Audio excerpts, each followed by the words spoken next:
Inilabas na ng Korte Suprema ang resulta ng bar exams nitong nakalipas na 2013. Nanguna sa nasabing examination ang UP Law graduate na si Nelson Pangan na nakakuha ng grado 95.8%. Ayon sa bar chairperson, merong kabuang 22.18% ng examinees ang nakapasa sa nakaraang pagsusulit.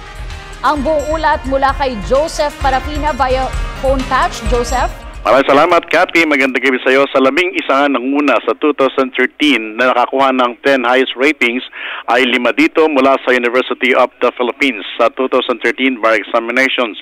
Lumabas nga po na 1,174 lamang mula sa 5,292 ang pumasa sa nasabing pagsusulit.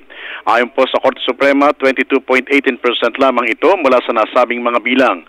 Ang mga nanguna po at ipakikita namin sa inyo maya-maya ay ang mga pangalang ito mula sa una hanggang sa ika-10. Kung saan 11 pangalan ito dahil nag-tie po sa pangalawang place o pangalawang pwesto ang dalawang nagkuha ng bar examinations. Nanguna po si Nelson Pangan from University of the Philippines, sina Mark Javier Oyales at Diane Luis Welwaico na isagalit sa University of the Philippines at sa Ateneo de Manila University.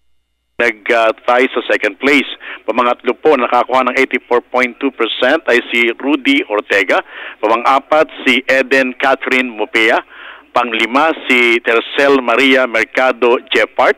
Pang-6, si Manuel Elia Sarausad. Pang-7, si Catherine Paula Suyat. Pang-8, si Michael Chu. Pang-9, si Marjorie Ivory Folgueras. At pang-10, si Cyril Arnesto. Ayon po sa Korte Suprema, mismong pinangunahan kanina kasi ni Associate Justice Arturo Brion ang pag-a-announce ng mga nakapasang yan dahil siya po ang tumatayong 2013 bar examination chairperson. Ayon pa kay Justice Brion, nagkaroon sila ng kaunting mga adjustments sa eksaminasyon para mas lalong makita ang talino at kaalaman ng mga bagong abogado natin na mamumuno at maglilingkod sa ating bansa. Narito po ang panayam ng inyong lingkod ng PTV4 sa mga isa sa nakapasa na si Angeli Albania at pahayag naman ni Justice Brion mula sa Korte Suprema. The structure of the grades of the candidates. We had a high of 85 and a lowest of 28.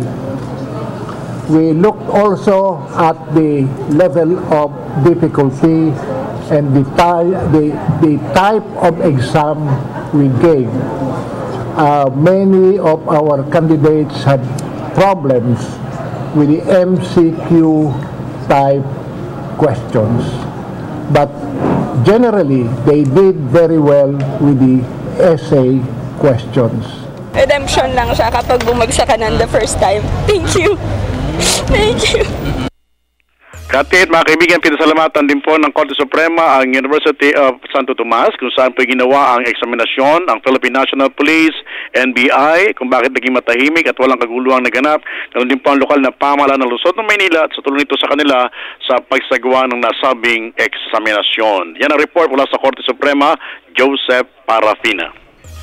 Maraming salamat kasamang Joseph Parafina.